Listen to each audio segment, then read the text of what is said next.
We will start in just a moment as we're loading everyone in. As usual in Zoom world, we take a few minutes for all of the participants to join. We have a wonderful ASL interpreter, Alex, here today, but if you would like, you can also turn on the captions that will also be going in the live transcript. You just click on the bottom. Again, thank you all for joining us. As we are going through our panel introductions today, I encourage you to go ahead and type into the Q&A box and put in any questions that you have. Remember, questions that you ask are a service to the audience because other folks probably have the same question, but they are feeling too shy to ask. So please do ask any questions that you have as you're going through in the Q&A. We are very excited to answer any questions. We will do our normal format for those of you who've been to our grad division town halls before, which is each of our wonderful panelists will give a few minutes introduction, and then we'll go through the Q&A. Again, please do go ahead and start putting in your questions even while we're doing introductions. We will get to them all. Don't be shy. We are still loading in a few attendees, and it looks like our outside of Zoom streaming is working.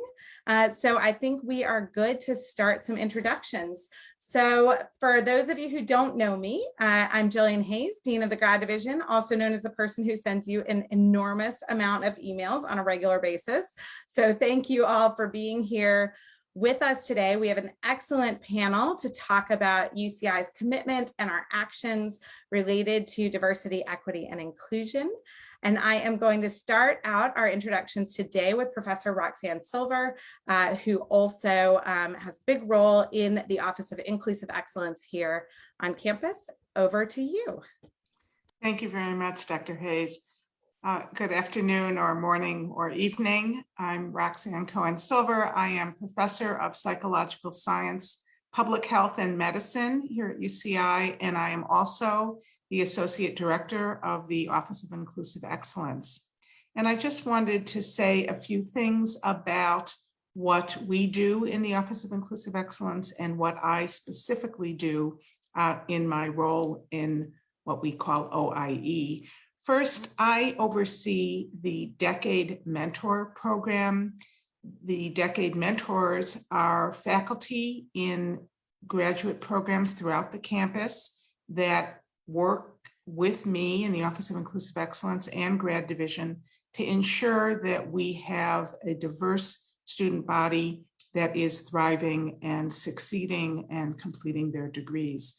And we will be introduced shortly to somebody in Grad Division who works with the graduate students, but I oversee faculty efforts in that role.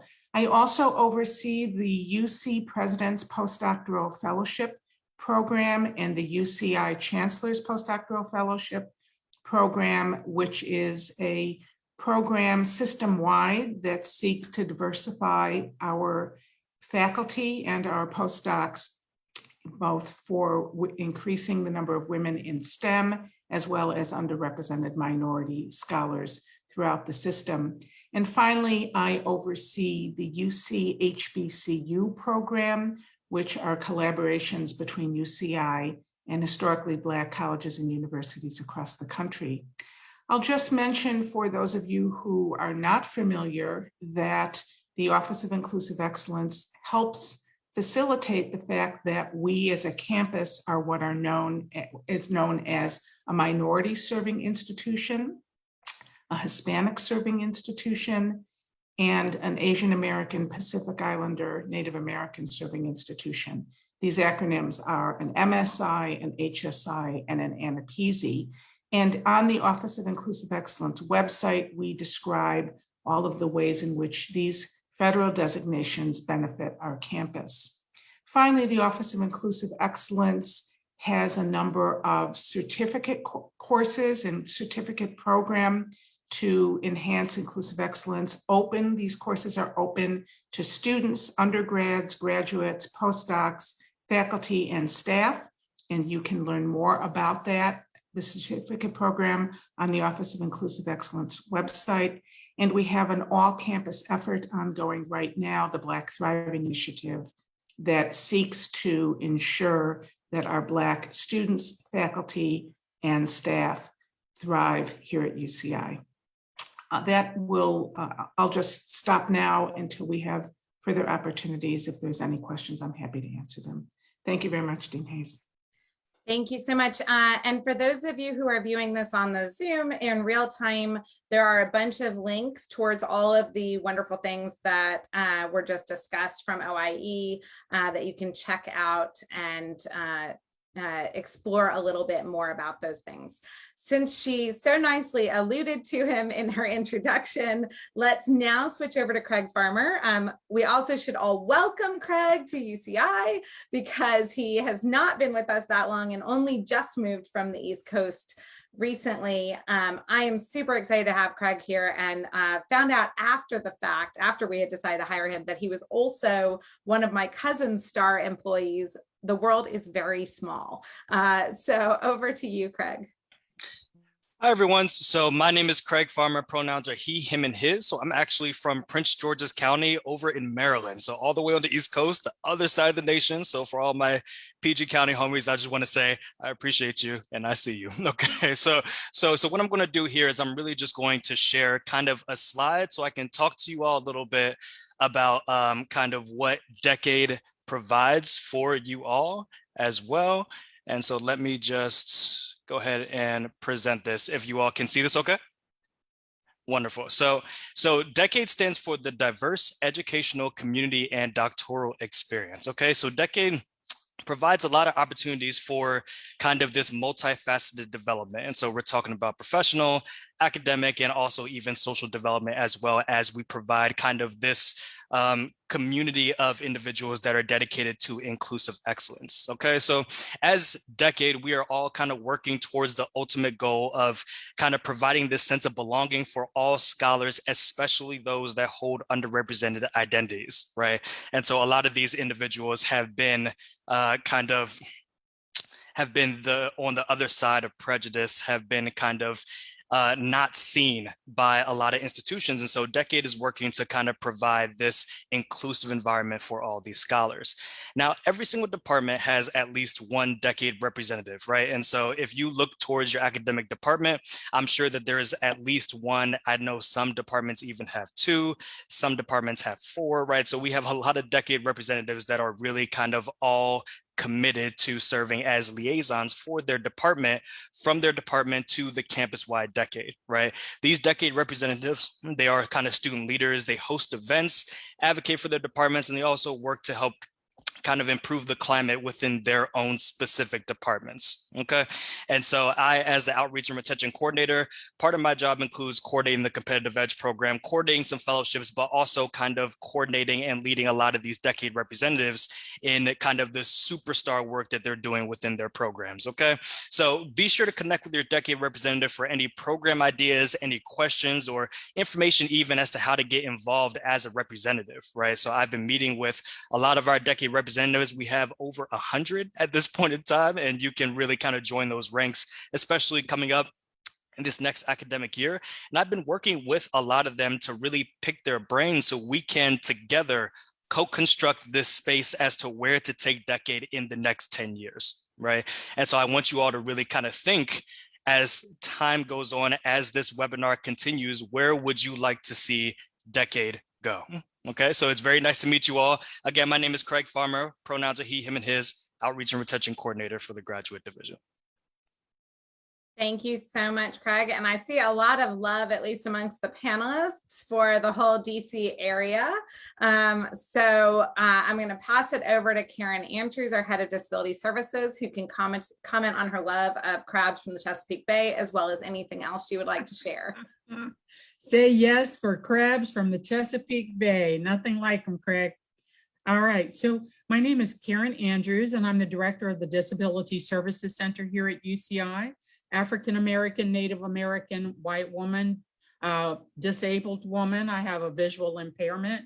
I also am a fierce advocate for the populations that I serve, people with disabilities. And one thing, if you don't take anything else away from here today, take away the fact that disability is diversity and diversity is disability. So make sure that when you're doing all these different diversity initiatives, you don't forget about the disabled population.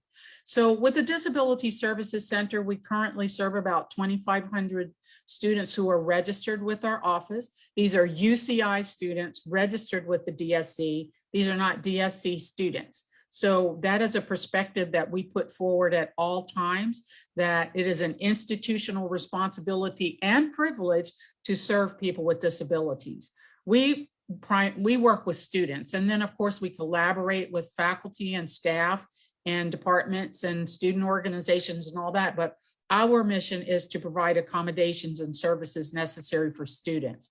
For any employees, and that includes TAs in their role as a TA, employees do go through HR, Wendy Pauling, for any accommodations that you might need. And one of our taglines at the DSC is eliminate, eradicate, and obliterate stereotypical thinking about disability. And if I could have said it, blow the heck out of stereotypes, I would have said it that way using a different word other than heck, because it is time, it's time for people not to have to be ashamed or embarrassed to come forward if they need accommodations. This is just part of our identity. This is just part of who we are if we have a disability. And so we need to work together as faculty, staff, and students to make sure that if you need an accommodation, you get it. Doesn't appear on your transcript. Nobody knows unless you tell them. This is not K through 12.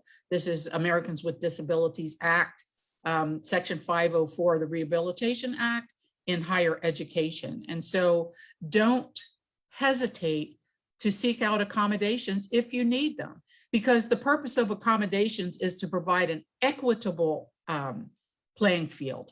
I'm sick of the word equal. It's not about equality. It's about an equitable opportunity for everybody to have, students that we serve, they pay the same tuition as anybody else. They pay the same fees as anybody else.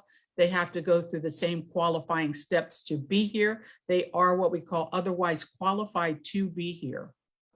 One of the things that I was very excited about was I heard yesterday that we're going to have 54 Native American students who are coming here. But, it's the same thing with any that's significant, to have, but it's only significant if we not only recruit people of all of this beautiful mosaic of diversity, but what are we going to do to put infrastructure in place, if you will, since infrastructure is a big deal these days. What infrastructure are we putting in place to give people an equitable opportunity for success? We don't guarantee success at the DSC, but what we do is we say we are going to give you a level playing field, an equitable opportunity for success. And then what you do with that opportunity is up to you. So we do, as I said, collaborate with faculty. I'm so thankful for Dean Hayes and the efforts that she puts forth to always make sure that people with disabilities are included. Anybody that wants to self-disclose that they have a disability and come to our office, come virtually, in this, bizarre world that we're in right now, but we will sit down with you. We'll listen to what you have to say. We'll review any documentation that we have, and then we'll make, interactive process decisions about what are appropriate accommodations. And just so you know that anytime, we never tell a faculty member what your disability is. What you tell them is up to you, but we never reveal that information. All we do is we verify that, yes, Karen Andrews is registered with the Disability Services Office, and here are her accommodations. So you can hear by my her, I have she, her, hers pronouns. So I encourage you to go to our website. We have an extremely proactive student presence on social media. We have a website that we have tried to make, simple for people to use, cutting edge. We have things on disability culture, because what we need to be doing at UCI is creating a culture of inclusion for everybody. And so that's my introductory spiel. Thank you. Thank you so much. And I put the link in the chat to the Disability Services Center, should anyone need it. Want to really encourage you all to use those services and use them for things you may not think of. We often, I think of only physical disabilities that are quite visible as something that's in need of disability accommodation, but mental health, pregnancy, long COVID, these are all things that you have the absolute right, and you should go and register and get the support that you need. Temporary disabilities too. Every year we have people, except this past year, of course, who go to Coachella, do silly things and come back and need accommodations on a temporary basis as well.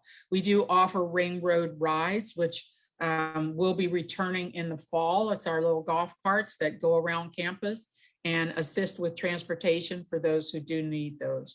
We have a test center where students may need extended time or a distraction-reduced environment. So we have a wild and woolly bag of tools that we can use to help you to achieve your goals. Thank you so much. And speaking of a wild and woolly bag of things that you can achieve your goals, another relative newcomer to our campus is the Associate Dean of Students, Miguel Hernandez. And this is the moment where, before he speaks, I just want to remind our students, sometimes our grad students and our postdocs sort of feel like, student affairs, that's an undergrad thing, that's not for me. Absolutely not. They have amazing services. I use some of their services and go to some of their programming. They are absolutely there for you, and we'll let him tell you a little bit more. Sure. Thank you so much for the invitation, and to my fellow panelists. I'm very inspired by your words so far today. Buenas tardes, buenas noches, or buenos días.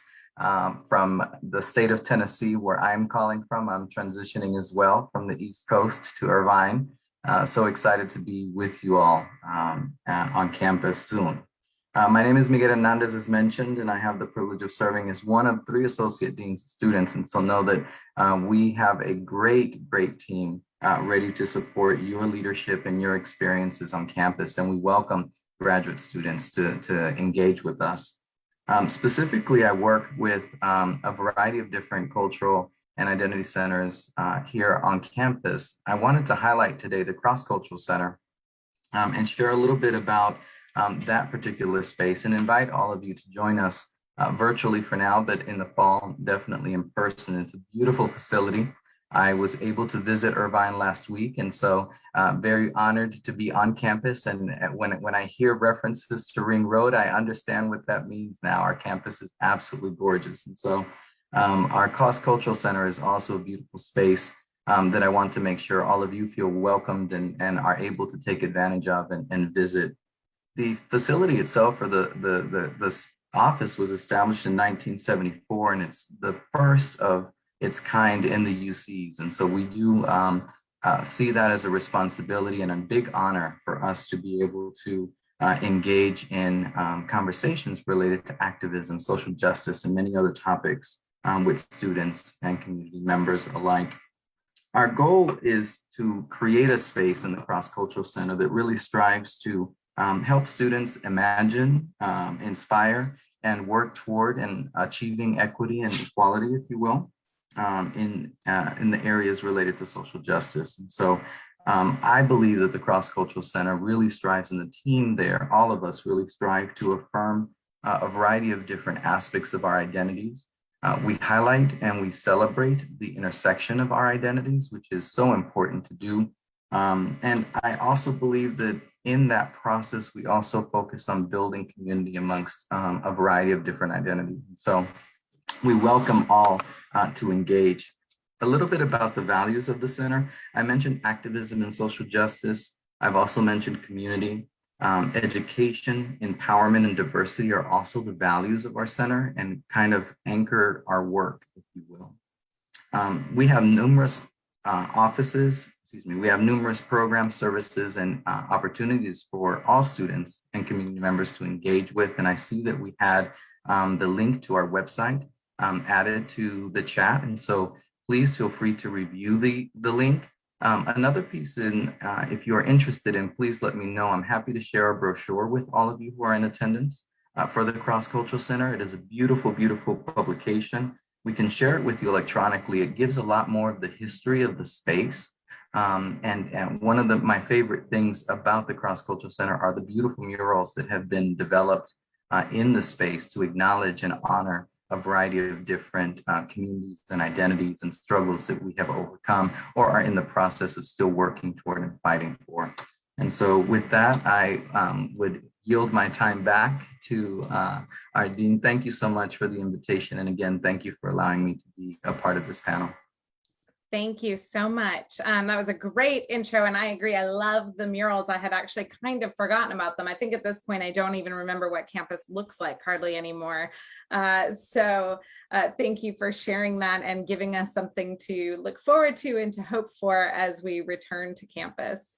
I want to follow that with highlighting another one of our wonderful centers that really focuses on particular groups of our students and our history. And that is the Center for, oh gosh, I'm always get it wrong because I get the order wrong. Black Cultures, Resources, and Research. It never fails. If I don't read it, I put research first. That's a faculty member for you, isn't it? There we go. And Adisa Adamu, who directs that center. If I were in Southern Africa, I would greet you by saying Sawabona, Wenu Njani. If I were in Nigeria, I'd greet you by saying Alafia. If I were in Senegal, I'd greet you by saying Nungadef. If I were in Northern Africa, I'd greet you by saying Assalamu alaikum. If I were in Tanzania, I might greet you by saying Habari Gani. And if you're from the tribe that I'm from, I greet you by saying, what's up? What's up? So it is always good to be in community, especially in these times with faculty, staff, and students. And I want to sort of talk about the work that we do in the center by way of an analogy, because I think that's a good way of getting at the core of what it is that we do. So imagine that you want to create a freshwater fish aquarium. So you go out, you get all the things that are necessary for the freshwater fish aquarium. And after having done so, you introduce the freshwater fish into the freshwater fish aquarium. And you observe that the freshwater fish are doing very well in the freshwater fish aquarium. And so you decide that you want to be benevolent and you extend that opportunity to the saltwater fish. So you introduce saltwater fish into the freshwater fish aquarium. And you recognize that the freshwater fish are doing very well, but the saltwater fish are not. And you hypothesize that probably the problem may be with the saltwater fish. After all, they swim differently than the freshwater fish. They talk differently than the freshwater fish. They don't score as well as the freshwater fish on the freshwater fish scholastic aptitude test. And so all the while now, folks are beginning to ask the question, what is wrong with the saltwater fish? And now there are a few saltwater fish who have been able to adapt to the freshwater fish environment. And so they then to also ask the question, what's wrong with the saltwater fish? And so while everyone's asking the question about what's wrong with the saltwater fish, no one's asking the question about the water. No one's asking the question about the ecosystem that they were introduced to. No one's asking the question about if the ecosystem itself was toxic, and that the saltwater fish have a double burden of having to adapt to an environment that A, was not designed with them in mind, and B, may be inherently toxic. And so the job of the center is to figure out how we add some salinity to the fresh water, right? So how do we find some way to add some salt to the water? And so the nature of the work is to really figure out how we find ways to help students acclimate to a system, if we are honest, that was not designed with them in mind. And its function is really to ensure the success of freshwater fish. And so the center takes a whole person approach to our work, which is different than other centers which take a student-centered approach. And by that I mean, we all know you can have a student who's a 3-5 student that's sleeping in their car and is food insecure. And if you only focus on the student, you miss the fact that the whole person is struggling, that there are emotional, psychological, physical, and other kinds of needs that go into a whole person approach that sometimes we miss because in our institutions like ours, we focus so heavily on academic success. But we also recognize, I'm a developmental psychologist by training, so we also recognize that cognitive function is connected to things like mental wellness, connected to things like being able to eat and sleep properly, reduce stress. And so what we find is that even in the environments where we introduce saltwater fish into a freshwater fish ecosystem, that there are things in that system itself that are actually disadvantage them. And so we only simply look and judge them by the freshwater fish. We're not really doing a service to the saltwater fish. And even though I'm talking about a center that is devoted to Black students, that same analogy can be extended to first generation students that we bring into a space that was not designed for them. That we can talk about that in terms of bringing Latinx students, that we can talk about that in terms of as women get introduced into certain spaces, especially in STEM fields, and how those systems were not, the ecosystem itself was not designed to advantage them. So part of the task and the challenge of the center is to really figure out how we do that.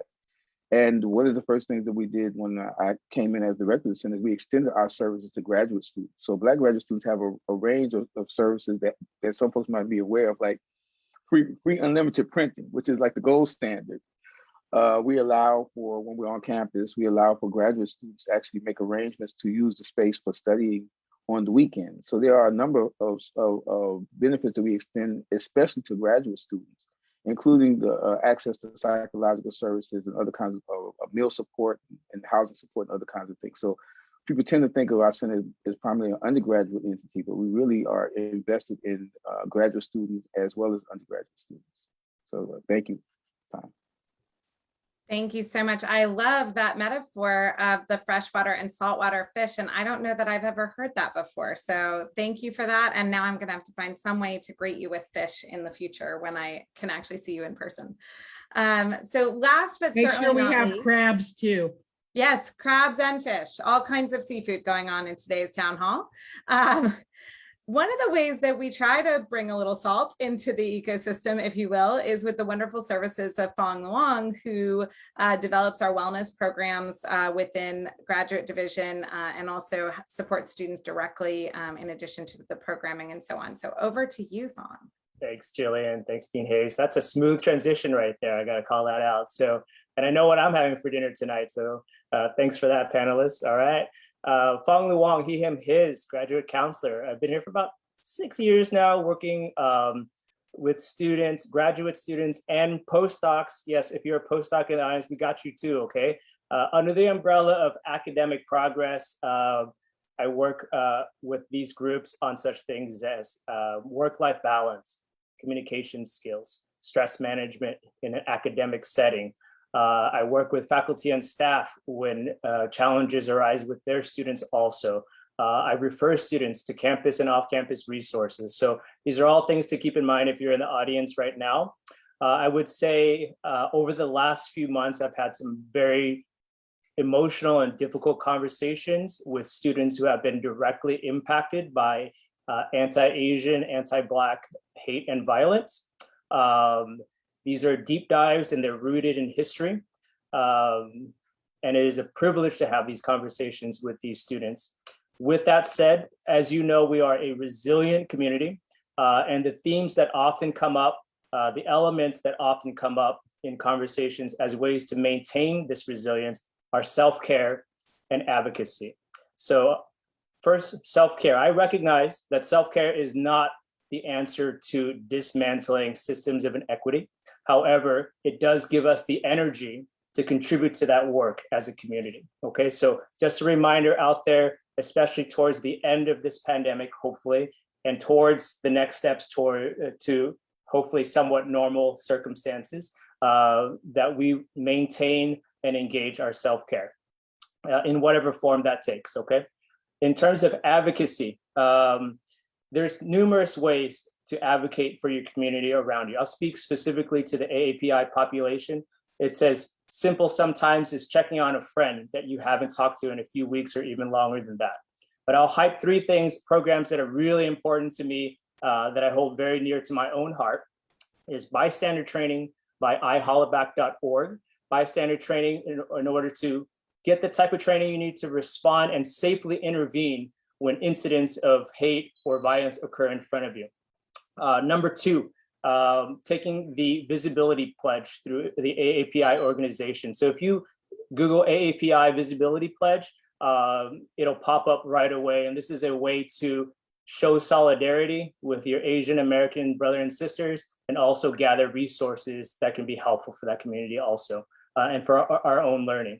And then lastly, if you have the time, volunteering or donating to such organizations as Stop AAPI Hate. I will certainly add to that if there are more questions, but I'll stop there for now. Thank you. Thank you so much, Fong. And I am dropping some links for those of you that are on the live Zoom with us, dropping some links in for the organizations that Fong just mentioned. I will give a secondary shout out to the Bystander Intervention Training, which really is excellent. And for those of us who are in majority groups, it is really important for us to understand how to be good allies and how to safely intervene as bystanders in those moments. So thank you so much for that suggestion. We are done with our introductory part of the panel, and well done, panelists. You are right on time. We usually try to aim for about the first half of this to be these kinds of opening remarks, and then the second half to be questions that are coming in. Thank you to our one student who has already started us off with a couple of tough questions, but good ones for us to cover today. So let me just introduce those. I'm going to start with the second question in there because that's one that I can quickly answer, and then we'll move to the panelists for the first question. The second question is asking about the English language testing requirements for admissions at UCI. And this is an active discussion with the Academic Senate currently. So literally went before grad council yesterday. I would encourage any grad students who are on the call to reach out to your AGS reps, Connor, your AGS president, or some of the other AGS reps who regularly attend grad council to get their read on how that discussion went.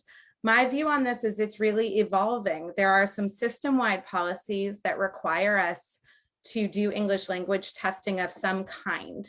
But there are a lot of folks, including all of the grad deans across the system, who think that some of those policies are a bit outdated, and that to truly be inclusive of our international students, we might need to rethink these things. And so we are actively working on that. This is the University of California. Nothing moves quickly in the University of California. And I think you just need to know that. I like to always set expectations appropriately. But this is a Senate policy that is working its way through the faculty. Really encourage you all to talk to individual faculty members, talk to grad council members about what you think should happen, where you think things should go. We know there's lots of really great research out there. Elizabeth Pena, one of our professors in education, has pointed us to many research studies that indicate that self-report is actually fairly good for English language. There are other research studies that show that even great scores on the TOEFL are not necessarily indicative of success, right? So there's all kinds of complexities here. And we're looking at it, and I think that we're headed on a trajectory towards change, and that will be iterative and probably not as fast as some of us would like, but I do believe we're headed in a positive direction there. So now let me move it over to the first question. Hopefully I've talked long enough to give our panelists some chance to read that question, because I think several of them will have things to say. But I'm going to change the question up a little bit, because they asked what's grad division going to do, but I actually think this is something our entire campus needs to do and think about, which is why I hope that we can hear from multiple panelists. You know, how do we ensure that grad students who may be in fields that don't have as much diversity are still exposed to the kinds of diversity that we want them to have as they go out to become professors? How do we make sure that they are culturally competent, that they are teaching in the ways that we would like? If they go to become physicians, for example, we know that there have been challenges in the medical field. What can we do as a campus to ensure that part of our education is preparing the future professionals to encounter a diverse group out in their professions? So if there's any of my panelists that want to take that first, go for it. Otherwise, I will start calling on people. I think I saw a hand wave from Roxy, and if I didn't, we're going to pretend I'll mention a little bit. I can speak Thank you. specifically to the issue of TA training. So I can't speak to all aspects of that question, but I can speak to TA training. I've been working for the last several years with the Department or Division of Undergraduate Education to ensure that issues addressing diversity and equity and inclusion are part of our required training for all graduate students when they come to UCI, whether or not they're going to serve as a TA. They are nonetheless required to attend a TA training. Of course, you can't do that much in just a 2-day training, but it is a module. It is something that all TAs are expected to embrace. We also have on our campus what are called Pedagogical Fellows. They are graduate students who are working with the Division of Undergraduate Education to ensure that our graduate students are trained in issues surrounding diversity, equity, and inclusion. So what at least we have taken an approach from the very first start of our students coming to campus. It is also the case that as our graduate students are becoming more diverse, we really don't have units that don't have any diverse students. I think it's quite the case that there's differences across the campus in proportion, but all of our units campus-wide have been focusing very, very intentionally on ensuring that they have a diversity of students, opinions, and exposure from faculty on down to undergraduates. So I don't know, Dr. Hayes, if you want to address anything more about the this particular topic, but it's something that I know has been of great concern and great attention in the Division of Undergraduate Education. Thank you so much. And I see Adisa waving his hand, so let's hear from him next. Yeah, so I know we're taking into account that we're in an academic space, and whenever there's an easy or a short answer, we never go for that. We go for the one that's more complicated and jargon laden. But I think that this is a very simple question here, and the word is really easy: consideration. That consideration is the thoughtful and sympathetic regard. And consideration is the difference between a white person getting pulled over by a police officer and going home, and a black person going to the morgue. That there is a way in which you take into account people's humanity. There's no way that anybody's going to be fully aware of the broad range of all the cultures on campus. But if you have consideration for that person's humanity, that's the first start. And what we find oftentimes on our campuses, other places, is that people who are othered are not extended consideration. Their humanity is not taken into account. And so so it's a very small word, but it has a massive import. Consideration is allows us to determine whether or not one student should be given space to be successful in engineering, and other student is told that this is probably not for you, perhaps you should try the social sciences. And so part of the thing is that we have to ask ourselves, are we preparing the folk that we hire? Are we preparing our students to have thoughtful and sympathetic regard for others? Because if you have that, then you go the extra step when you don't know something. I encounter students all the time for whom I don't have an experience similar to theirs. What I hope is I bring to it a thoughtful and sympathetic regard so that I extend the humanity to try and learn enough to be able to serve them in a proper way. And I think that the idea that we're going to just train everybody to be like these cultural experts is misguided. I think we have to embed in the process the idea that consideration is a valuable attribute to have in our spaces. Thank you so much. I love that notion of consideration and that we are all always learning. I have a Maya Angelou quote up on my wall about doing the best you can until you know better, and then you got to do better. So thank you for that. And over to Miguel, who I saw signaling as well. I just wanted to mention quickly that there are a number of different programs and workshops that are available to all of our students. And these workshops, I think, are manageable in the sense that they happen over time. And so I have had the privilege of participating in, for example, our Undocu Scholar Ally program.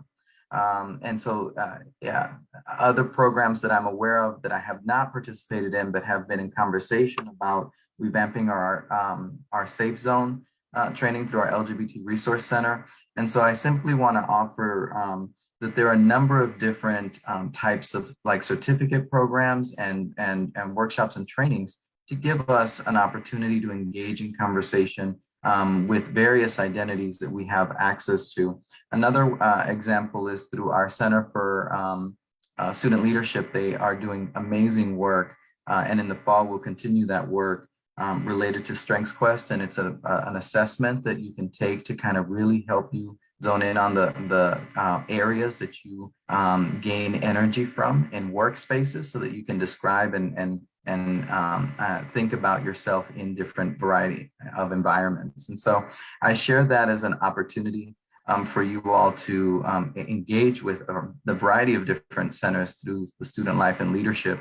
And one commitment that I can make, Dean Hayes, is to make sure that I work with my colleagues to ensure that you have that schedule and you can share that schedule with our students moving forward. It's really hard today in May to think about what we're going to be doing in October or November. I don't know yet.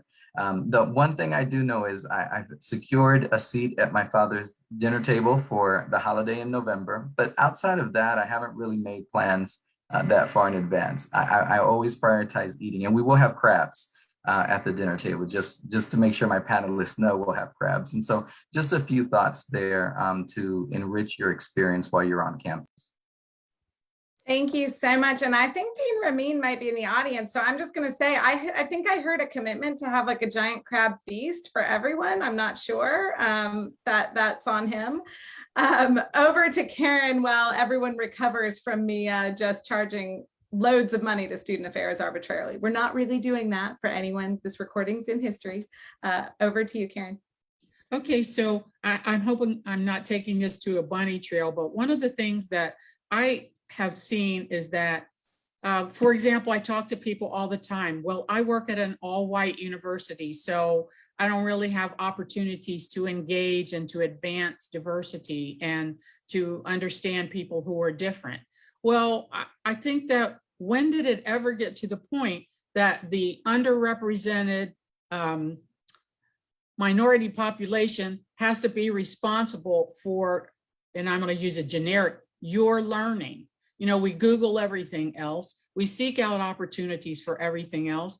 All the time I hear people say, well, I don't really know anything about disability. I don't know what I'm supposed to do. You tell me. And my thing is, I am happy to collaborate with you. We do have Zotability Ally training, which I want to just put out there. It's wonderful, and I encourage you to sign up for it. We're now doing it in a virtual format for an hour and a half.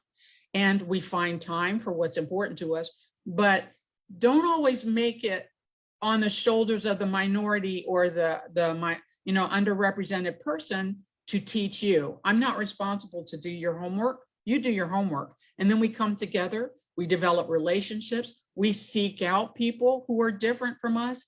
And this is going around, but it's not a cliche.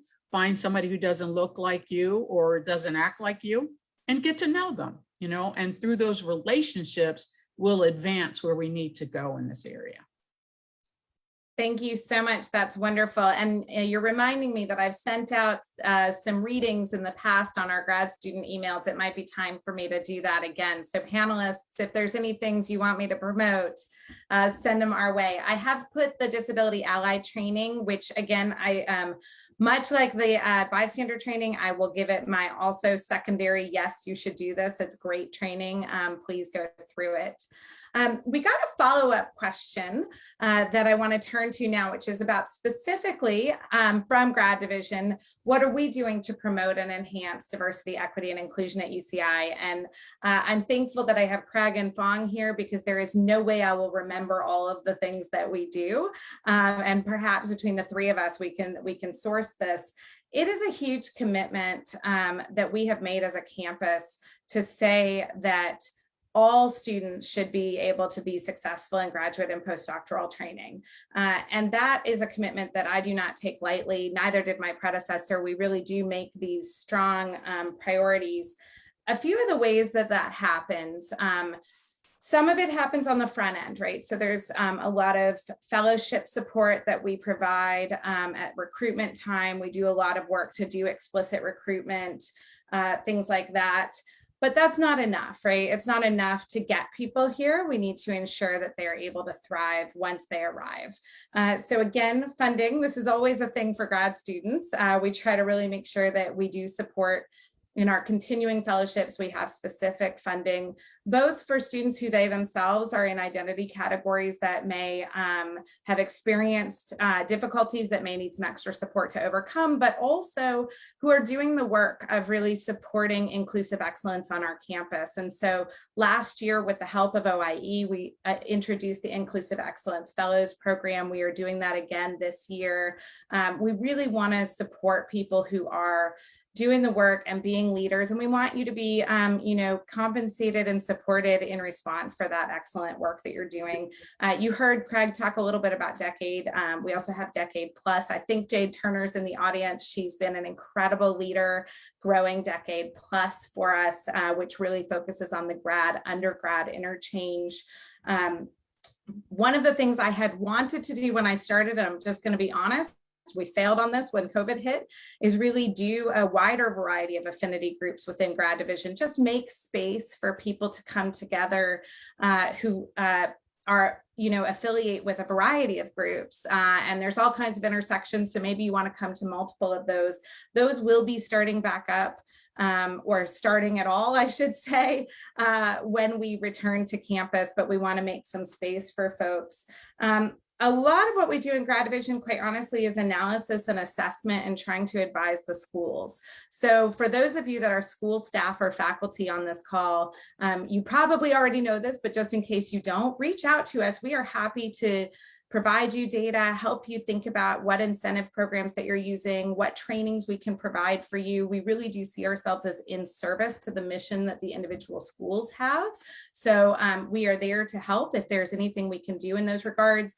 Craig and Fong and other folks from our staff are also great about going out to the schools and providing consulting and services there, and would encourage you all to use those.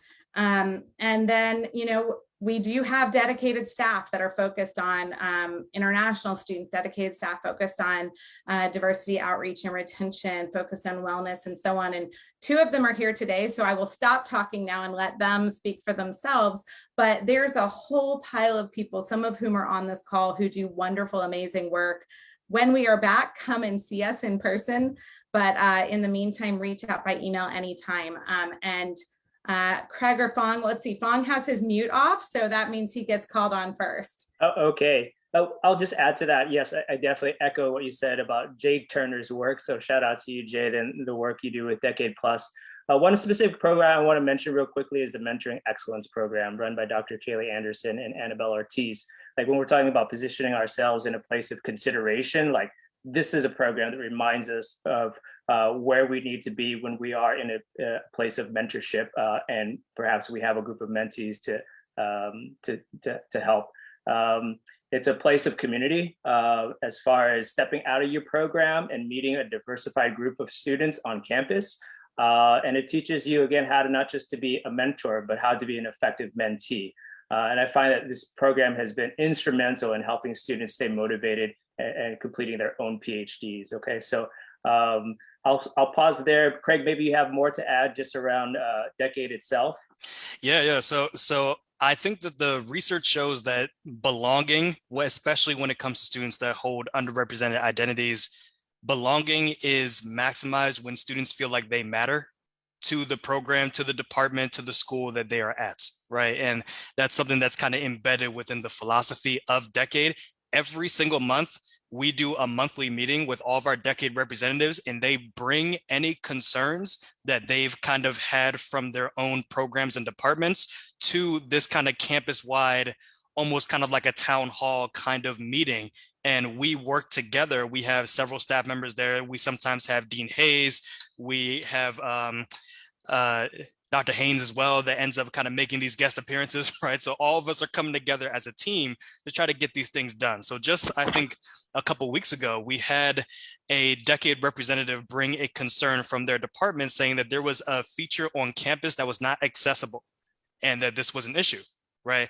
And they just kind of brought it to the space. I think that Dr. Silver kind of worked with the necessary people and we got that fixed, right? And so in that way, that student was able to feel like my voice was heard because this got fixed, right? And so I think that Decade kind of is really passionate about making sure that all students have their voice heard. And so again, if you have things to bring, ideas as to how to improve the climate of your department, please bring it to your decade representative, or even take that baton up yourself and just reach out to me per se, and you can become a decade representative as well and join these wonderful monthly town halls. Thank you so much. Thank you, Craig. And I want to echo the idea that not all the good ideas are going to come from grad division or from, certainly not from administration or senior faculty. A lot of the great ideas out there are sitting with our students and our postdocs and our staff, and we want to hear from you. I believe the Mentoring Excellence Certificate actually was a student's idea many years ago, and we did another certificate recently around management for PhDs, so learning to do sort of lab management, as well as if you're going to go into consulting, that kind of management and so on. That was entirely a student's idea. And Annabelle and Kaylee, who Fong mentioned, are just wonderful about taking in those ideas and working with our students to do a variety of interesting programs. I also want to shout out places like GPS STEM on campus and other groups that are also doing these things. Bring it to all of us. We are here to help. We were not going to come up with all the great ideas ourselves. We want yours. Adisa, did I see a hand up from you? You want to add something? Yeah, I wanted to sort of just commend you on the work with Decade and Decade Plus, and also to join in support of the Jay Turner fan club here. Jay was very instrumental in helping me get the center off the ground. I mean, she almost served as de facto assistant director while she was associate director at the Cross. But it was mentioned about the idea about belonging. And I wanted to sort of bring that, I wanted to touch on that because I think that a lot of folks in our audience struggle with the issue of imposter syndrome, right? And so even though we have mentoring and support, we have imposter syndrome. And I want to sort of put in front of folks gently a reconsideration. We tend to think about imposter syndrome as an intrapsychic dynamic, like it's in the person. And I want to say that maybe we're thinking about it the wrong way. Maybe it's a psychosocial dynamic. That maybe the reason why people feel like they're an imposter because they're in a space where there's nobody around them that looks like them.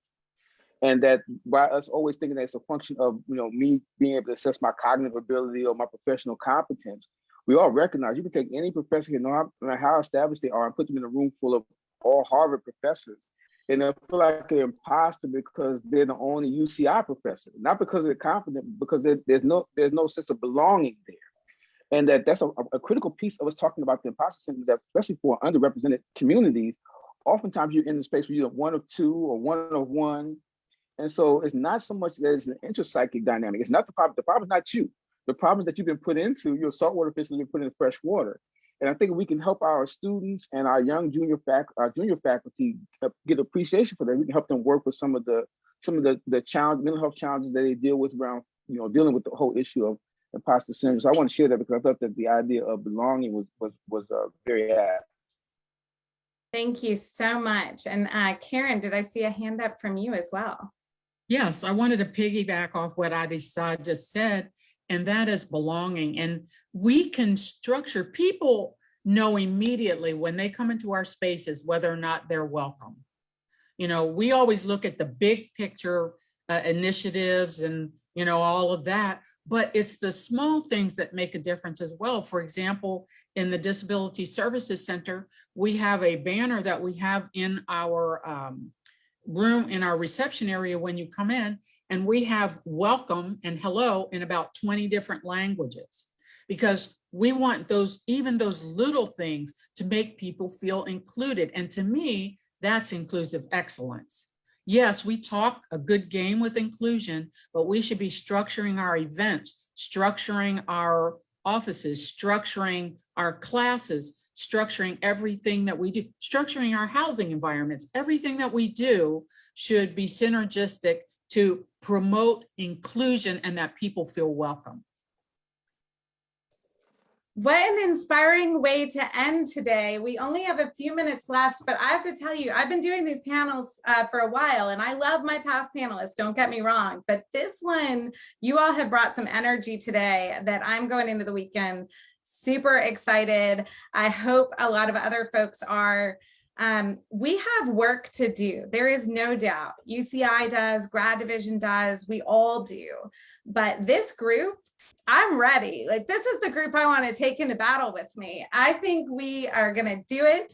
And I am so excited for our students to be back on campus in the fall, and so excited to work with all of you to make UCI the place that we know it can be, that we want it to be, and just really appreciating everyone on this panel. And if you are on the live Zoom, you have oh, he only sent it to the panelists. Craig, that's mean. You got to send it to everyone. There is one final note about eating crabs. It should be good for you, I guess, if it fits your lifestyle, which I will appreciate Craig on that one too, because we know that not everyone is from a group that eats crabs. So there you go. You can eat some fake crabs and vegan crab, any kind of crab. Thank you all again. Hopefully eat any kind of crab is not the quote you take from today's town hall, but really lovely to see you all. So excited to do the work together. Want to thank everyone for giving up their valuable Friday afternoon, Saturday morning, whatever time it may be where you are. Have a great one.